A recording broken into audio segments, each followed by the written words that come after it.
Feliz sábado. Esta mañana es especial porque vemos entre nosotros oraciones contestadas. Bienvenido, Enelu. Nos alegra mucho tenerte entre nosotros.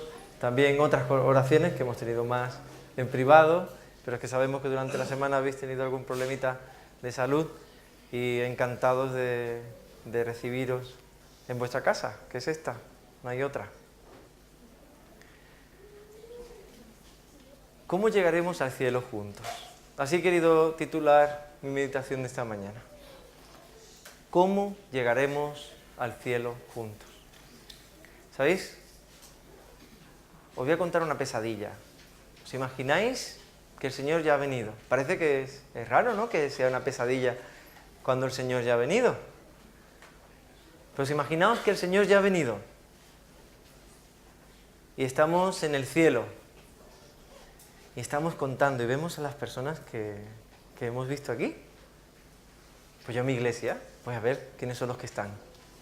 ¿Sabéis cuál podría ser la pesadilla? Que me falte uno. Que me falte uno sería mi pesadilla. Porque en el cielo no quiero que me falte ninguno. No quiero que falte ninguno de mi iglesia. Ningún adulto, ningún joven, ningún niño. No quiero que me falte nadie.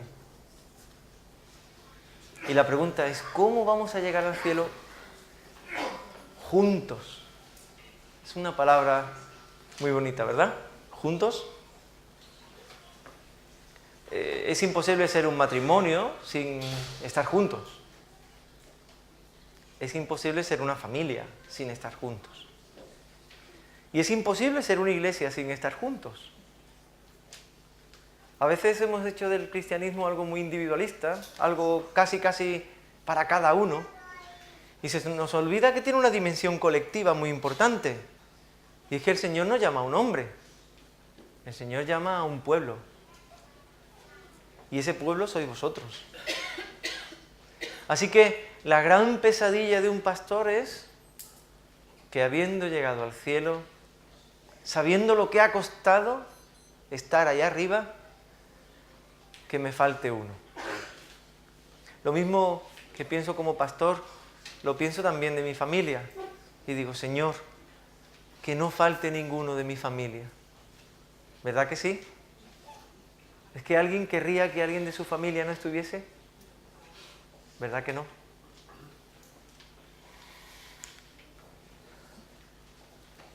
Fijaos, vamos a definir qué es un cristiano.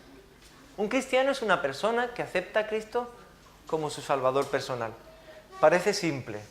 Antes yo le he dicho a Arístide que dijese lo que ha dicho antes de anunciar, como cuando estaba anunciando el himno.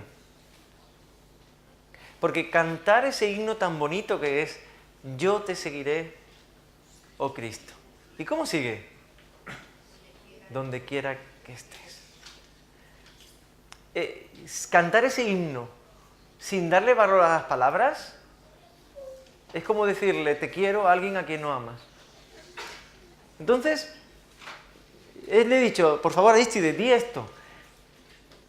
Porque estamos en una ceremonia, estamos en un momento de la iglesia en el que cuando digamos yo te seguiré, oh Cristo, tenemos que decirlo con todas las consecuencias. Ha habido cristianos que por mantener esa frase han ido a la hoguera, han ido a los leones, han perdido la familia, han perdido el hogar, por decir yo te seguiré, oh Cristo. Y recordamos a Wycliffe, a Hus, a Lutero y a tantos otros que dijeron yo te seguiré, oh Cristo, con todas las consecuencias. Vamos a leerlo otra vez. Un cristiano es una persona que acepta a Cristo, solo a Cristo y nada más que a Cristo como su Salvador personal. Esto significa que el cristiano asume que Cristo tiene razón y no él. Y por eso renuncia a sí mismo respecto a ¿qué? Respecto al perdón. ¿Yo perdono a quien decido perdonar o perdono a quien Dios me dice que tengo que perdonar? Si soy cristiano, no depende de mí a quien yo perdono. Depende a Cristo. Es Cristo el que me dice hasta dónde tengo que perdonar. ¿Quién es el origen de nuestra salvación? ¿Quién es el autor y consumador de la fe? Es Cristo. Por lo tanto, yo tengo que entender que es Cristo el origen de mi fe. Y no soy yo. No hay nada que yo pueda hacer para salvarme. Y eso debo entenderlo muy bien. Y eso también es ser un cristiano, porque eso va incluido dentro del pack, ser un cristiano. El para qué de la salvación también tiene que estar muy claro para aquel que acepta a Cristo como su salvador personal. Yo quiero ser cristiano para estar para siempre y gozar para siempre feliz con Cristo, pero no yo solo, sino con toda mi familia y con toda mi iglesia de Sagunto. El contenido de la predicación no lo decidimos nosotros. Lo que yo predico lo puede decidir un anciano. ¿Es el anciano el que dice lo que se tiene que predicar? ¿O es la palabra de Dios lo que dice lo que tenemos que predicar? Es Cristo mismo el que dice lo que tenemos que predicar. No somos nosotros. Por lo tanto, el cristiano ha renunciado a muchas cosas. Y por último, no solamente el contenido de la predicación, sino el sentido de la predicación. Yo puedo daros mucho contenido y puedo hablar de muchas cosas, dar datos, informaciones. Pero si eso no se acompaña de una vivencia, ¿de qué sirve? ¿Qué sentido tiene predicar a Cristo si yo no soy como Cristo? Si yo no me parezco cada día un poco más a Él. ¿Sabéis? Una de las grandes alegrías que tiene un pastor es cuando está trabajando con los oficiales de la iglesia, con cualquier persona, y ve a Cristo en los ojos de algunas de las personas que hay aquí. Cuando te cruzas con un niño y te sonríe, y ves en esa sonrisa al mismo Cristo. Yo no sé, espero que no os perdáis esos momentos. Porque hay momentos en los que en los hermanos, en el prójimo, en vosotros que estáis sentados aquí, yo puedo ver a Cristo Jesús. Si no fuese así, ¿qué sentido tendría tener una iglesia y ser cristiano? Ahora sabemos ya cómo somos cristianos nosotros. Y era una iglesia. ¿Cómo sabemos si una iglesia es cristiana? Hemos pasado de lo individual a lo colectivo, como estábamos hablando al principio. Una iglesia que es cristiana asume el Sermón del Monte en su plenitud, como una guía de vida.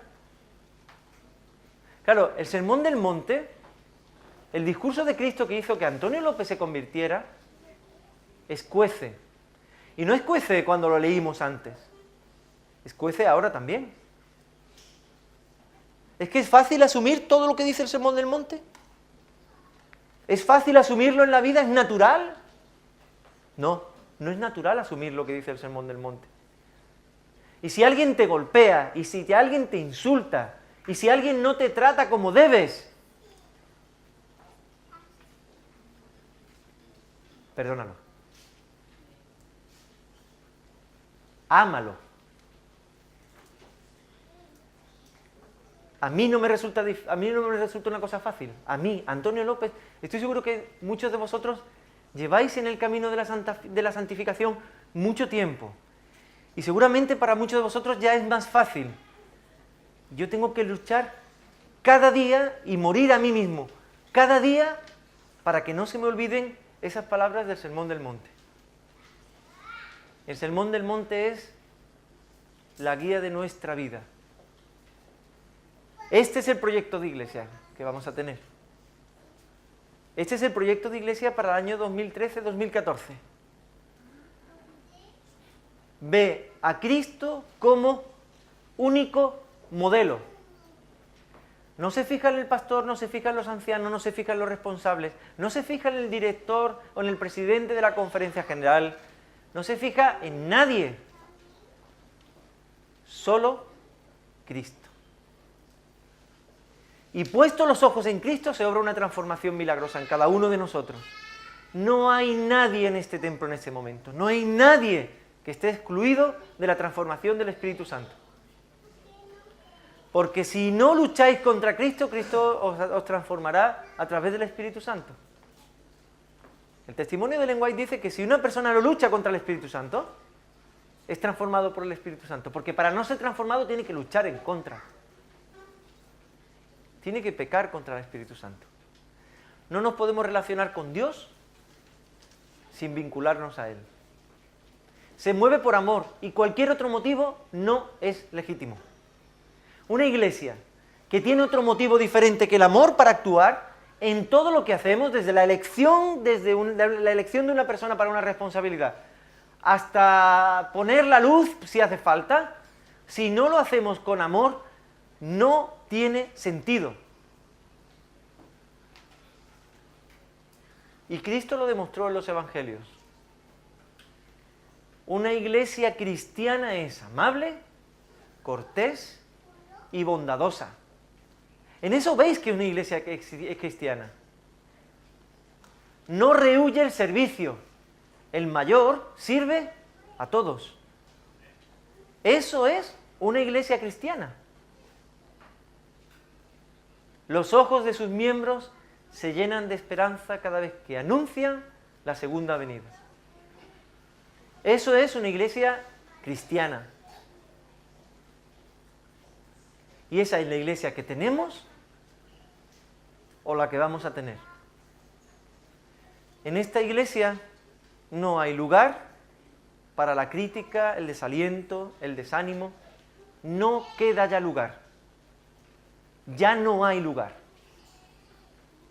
En esta iglesia solamente hay lugar para vosotros y para Cristo. No hay lugar para otra cosa. Incluso cuando llamamos la atención a alguien, hagámoslo desde el cariño más absoluto, con el respeto y la cortesía más absoluta, porque si no lo hacemos así, nos estamos equivocando, por muchas razones que tengamos.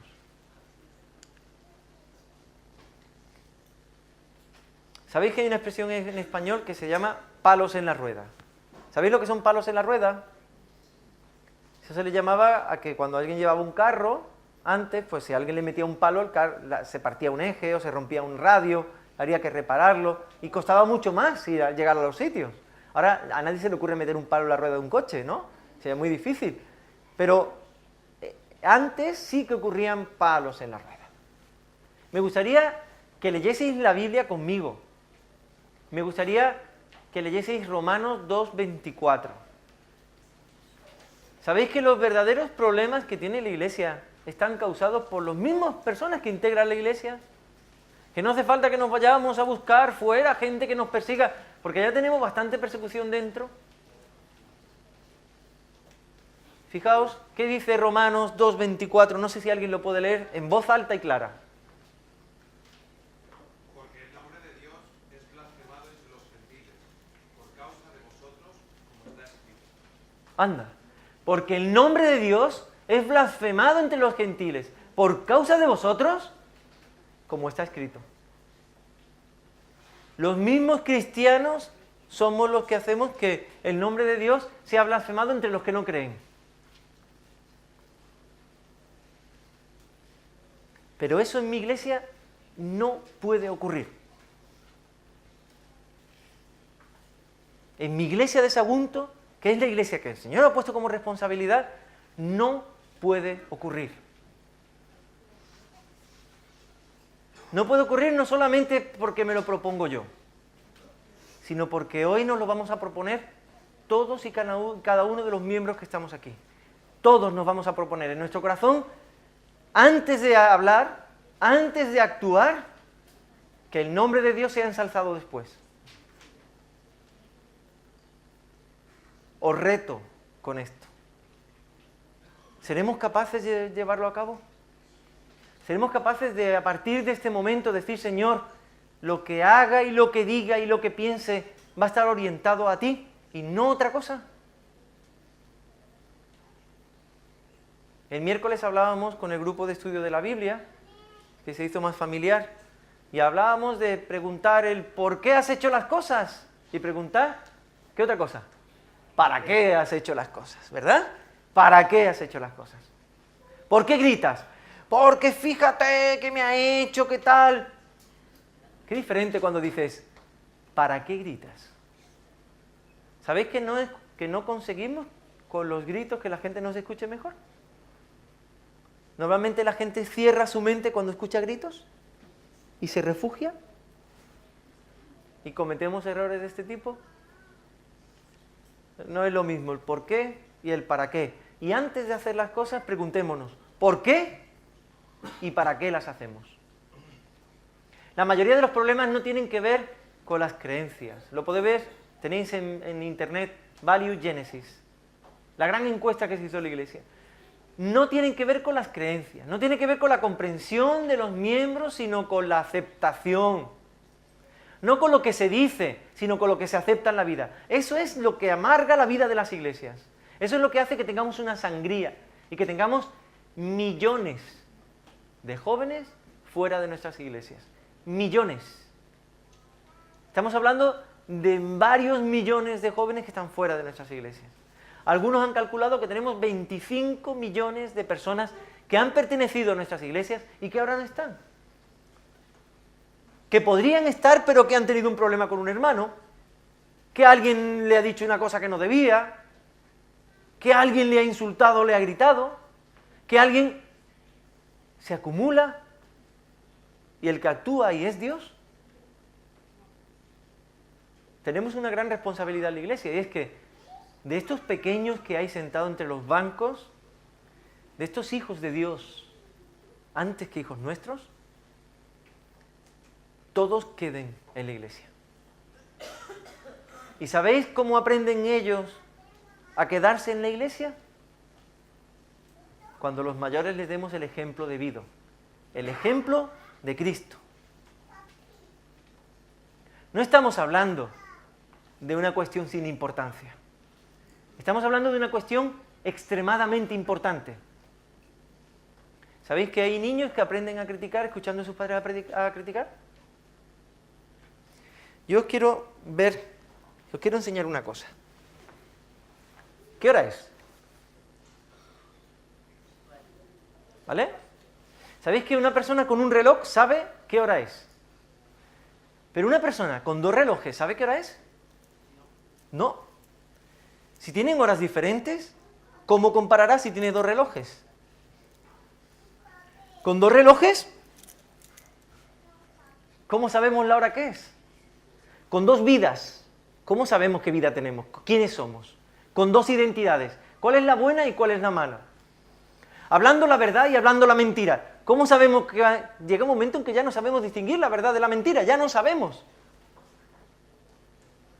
Un cristiano no debe ser un palo en la rueda, debe ser el que empuja el carro. Puede ser que haya cristianos que vayan delante y puede ser que haya cristianos que vayan detrás. Y puede ser que unos empujen con las manos y otros tiren con su cuerpo y otros dirijan. Pero todos los cristianos deben hacer que el carro llegue a su fin. ¿Os habéis preguntado alguna vez, ¿estoy yo siendo un palo en la rueda de mi iglesia? ¿Estoy haciendo que progrese mi iglesia o la estoy zancadilleando cada vez más? Sería interesante hacerse esa pregunta, ¿verdad? ¿Alguien me puede leer, por favor, Gálatas 5, 14 y 15? Pero lejos esté de mí gloriarme, sino en la cruz de nuestro Señor Jesucristo, por quien el mundo está crucificado para mí y yo para el mundo, porque en Cristo Jesús ni la circuncisión vale algo, ni la incircuncisión lo que vale. No, no es ese. No. Es Pues toda la ley puede eso. resumirse en un solo mandato: ama a tu prójimo como a ti mismo. Pero si están siempre mordiéndose y devorándose unos a otros, tengan cuidado. Ese es. Corren peligro de destruirse unos a otros. A ver, todos nos acordamos de la primera parte, lo podemos recitar de memoria, ¿verdad? Ama a tu prójimo como a ti mismo. Pero si estamos mordiéndonos, si estamos arañándonos todo el tiempo, utilizo las palabras que dice el texto, parecen fuertes, ¿verdad? Si nos estamos mordiendo los unos a los otros, ¿cómo es posible que tengamos una iglesia cristiana? ¿Cómo es posible que hagamos lo que quiere Cristo? ¿Cómo es posible que haya tantos millones de personas que han sido adventistas, que se han sentido tan heridas por cuestiones personales que ya no están entre nosotros? ¿Cómo es posible que entre nosotros hoy pueda haber rencillas, hay un momento. Hoy se tienen que acabar todas las rencillas que hay aquí. Hermanos, no salgamos por esa puerta sin haber terminado con la amargura del corazón. Porque esa amargura no proviene de Dios. ¿Sabéis quién quiere que seamos palos en la rueda? Tiene un nombre muy feo, ¿verdad? El enemigo. El enemigo tendrá... ¿Os imagináis que un día descubrimos que nosotros somos agentes del enemigo pero no nos habíamos dado cuenta?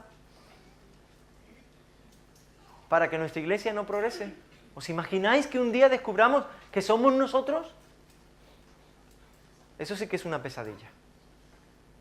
Eso sí que es una gran pesadilla. Aceptamos que los otros miembros de mi iglesia son hombres y mujeres caídos.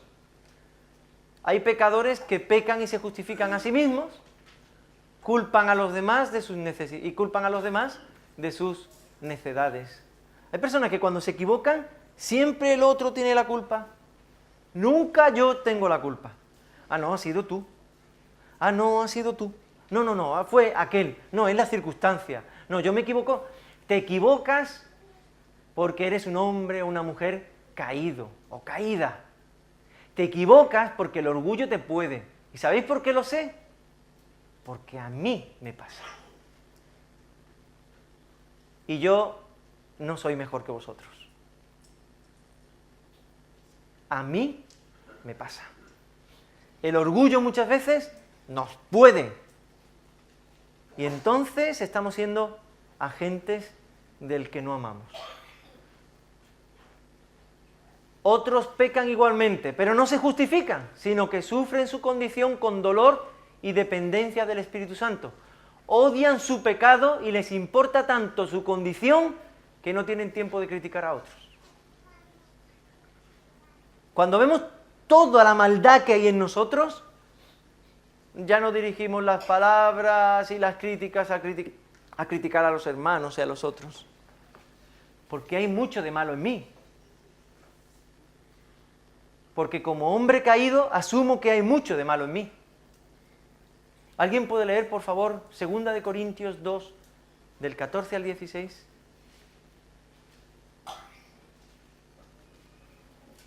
Pero gracias a Dios, quien siempre nos lleva en triunfo en Cristo Jesús y por medio de nosotros manifiesta en todo lugar el olor de su conocimiento. Porque para Dios somos grato olor de Cristo entre los que se salvan y entre los que se pierden. Para los unos, olor de muerte para muerte. Para los otros, olor de vida para vida. Y para estas cosas, ¿quién está capacitado? Muy bien. ¿Quién está capacitado para saber quién se va a salvar y quién no? ¿Quién? Eso pertenece a Dios. ¿Somos nosotros los que decidimos los que se salvan o los que no en nuestra iglesia?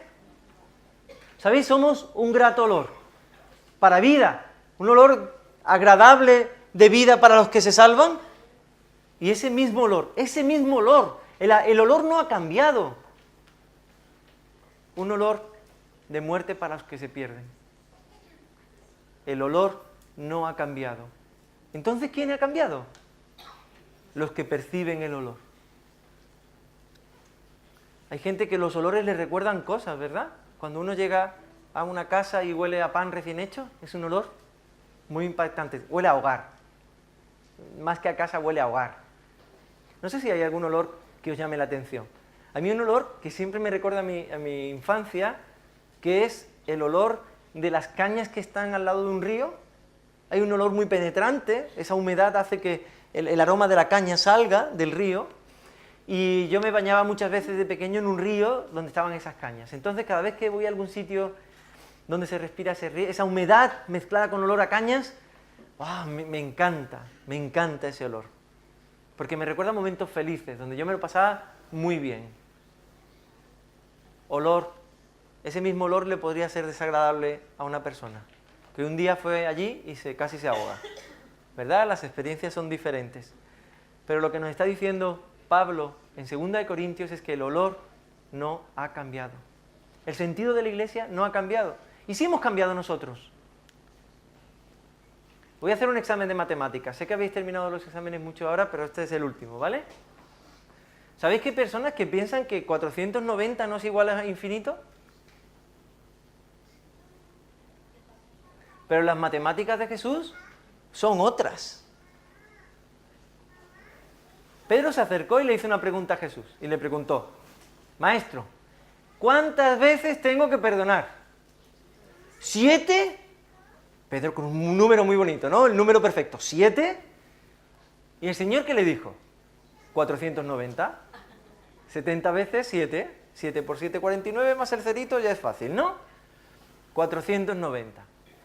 Jesús se refería a que pusiéramos una libreta con 490 veces y después ya se le acaba el perdón a las personas. No, Jesús no se refería a eso. ¿Sabéis lo que los cristianos pensamos que eso está mal? ¿Que hay un error matemático en que 490 no es igual a infinito? ¿Alguien puede leer Mateo 5:44, por favor?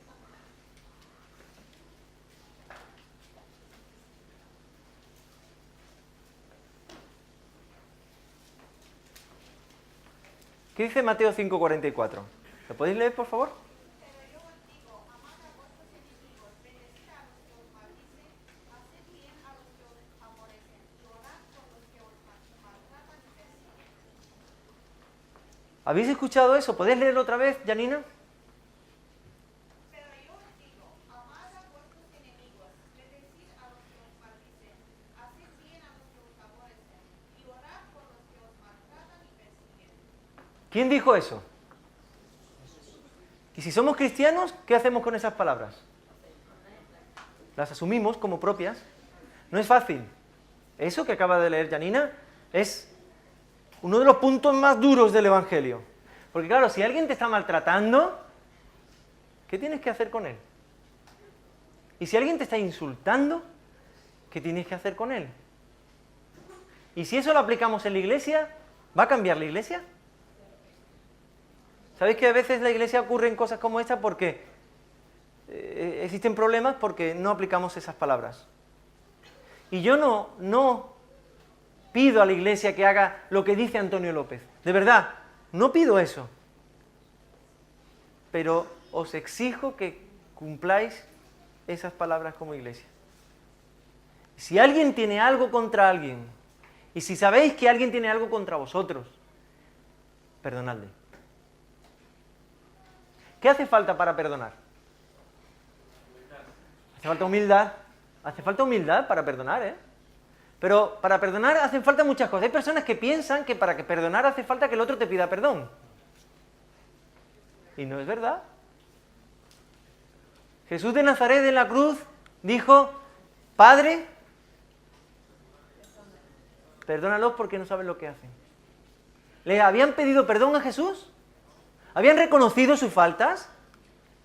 Pero el perdón es un poder que tenemos, que ejercemos por la gracia de Dios, sin que intervengan circunstancias. Perdonamos porque el Señor nos da poder para perdonar, con independencia de la persona. Esto es la solución para que cada iglesia de España, cada iglesia adventista, la iglesia adventista en el mundo, sea otra iglesia. ¿Alguien puede leer Lucas 6, 27, por favor?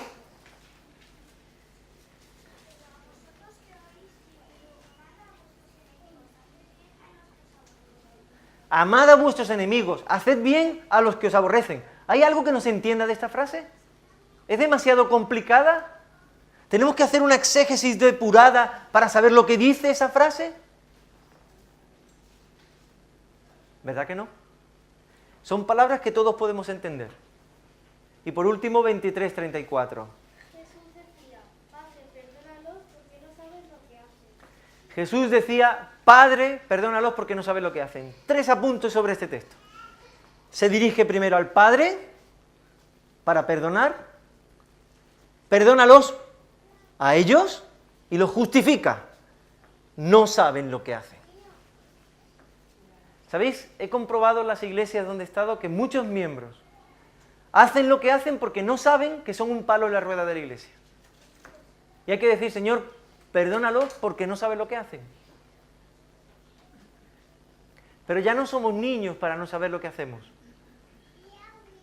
Somos adultos. Ya no tomamos la leche espiritual. Tomamos alimento sólido.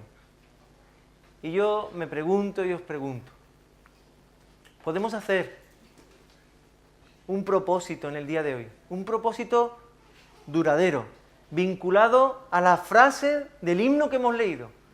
Yo te seguiré. Señor, aunque todos hagan otra cosa, yo te seguiré. Aunque todos me insulten, yo te seguiré. Aunque todos me persigan, yo te seguiré. Aunque pierda lo que tengo, yo te seguiré. Me gustaría ver las manos de los que aceptan este compromiso hoy.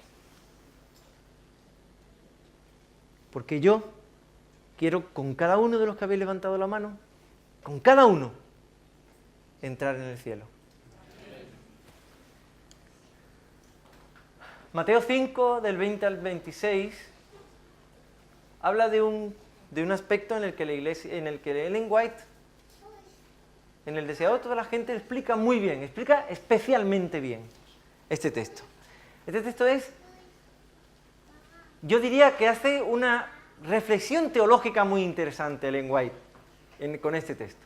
Dice, en ese momento Jesús dijo a los discípulos, os aseguro que si vuestra justicia no es mayor que la de los escribas y fariseos, ciertamente no entraréis en el reino de los cielos. ¿A qué se refería con la justicia mayor que la de los fariseos y la de los escribas? Se refería a que los escribas, ¿a quién perdonaban los escribas y fariseos? A los que se lo merecían. Tú te perdonas, yo te perdonaré, si te lo mereces. Porque fijaos lo que dice después. Habéis oído que se dijo a los antiguos, no matarás y el que mate será llevado ante el tribunal. Pero yo os digo, todo el que se enfada con su hermano será llevado también ante el tribunal. El que insulte a su hermano será llevado ante el tribunal supremo. Hemos subido, ¿eh? El insulto parece que es menos grave, pero se enfada. Hay tramos que no parece que sea algo muy grave, pero del enfado se pasa al insulto, porque está en una graduación. Vamos cada vez más arriba. Primero me enfado, después insulto, y el tribunal que nos juzga también es más alto, y el que lo desprecie, o sea, después de insultarlo, lo desprecio, será llevado al fuego del lugar de castigo. Por lo tanto, si cuando vas a poner tu ofrenda sobre el altar, te acuerdas allí mismo que tu hermano tiene alguna cosa contra ti, y no dice si tu hermano tiene razón o no, dice que tiene una cosa contra ti. Si cuando vienes a poner el altar, tu ofrenda, te acuerdas que tu hermano tiene algo contra ti, con razón o sin razón, te acuerdas allí mismo que tu hermano tiene alguna queja contra ti, deja tu ofrenda junto al altar y ve primero y reconcíliate con tu hermano y vuelve luego a presentar tu ofrenda. ¿Debemos hacer esto o no debemos hacerlo? Los que hemos levantado la mano antes, ¿debemos hacer esto o no debemos hacer esto? ¿Esto es necesario hacerlo? Esto es necesario hacerlo si queremos seguir siendo la Iglesia de Dios. Arréglate pronto con tu adversario, mientras vas con él por el camino, y utiliza el término adversario, aquel que va en contra de ti en las palabras. No sea que te entregue al juez y el juez al policía y te metan en la cárcel. Te aseguro que no saldrás de ahí hasta que no hayas pagado el último centavo. Debemos todos comparecer ante el tribunal de Cristo. Todos. Nadie va a librarse de comparecer ante el tribunal de Cristo. Ni los jóvenes, ni los mayores, ni los pastores, ni los ancianos. Nadie se va a librar de comparecer ante el tribunal de Cristo. Y Él sabe. ¿Qué sabe Dios de nosotros? ¿Dios conoce las intenciones de mi corazón? De hecho, me va a juzgar por las intenciones de mi corazón. No me va a juzgar por mis buenas palabras o por un gesto amable. Me va a juzgar por lo que te hay aquí dentro, por lo que me mueve a hacer las cosas.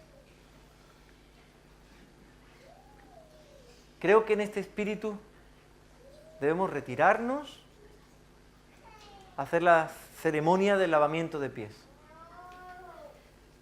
Hacedla con buen ánimo. Buscad a alguien con la que la convivencia del día a día pueda desgastar las cosas. Quizás los esposos con las esposas, no está mal hacerlo con los esposos con las esposas, pero quizás con otras personas, que sabéis que el Señor os está poniendo en vuestro corazón en este momento, que tenéis que buscarlas y hacer este ritual de lavamiento de pies con esa persona. Esta iglesia debe quedar limpia de cualquier traza de mal. Esta iglesia debe quedar inmaculada para presentarnos inmaculados, todos, delante del tribunal de Cristo. Que el Señor os bendiga.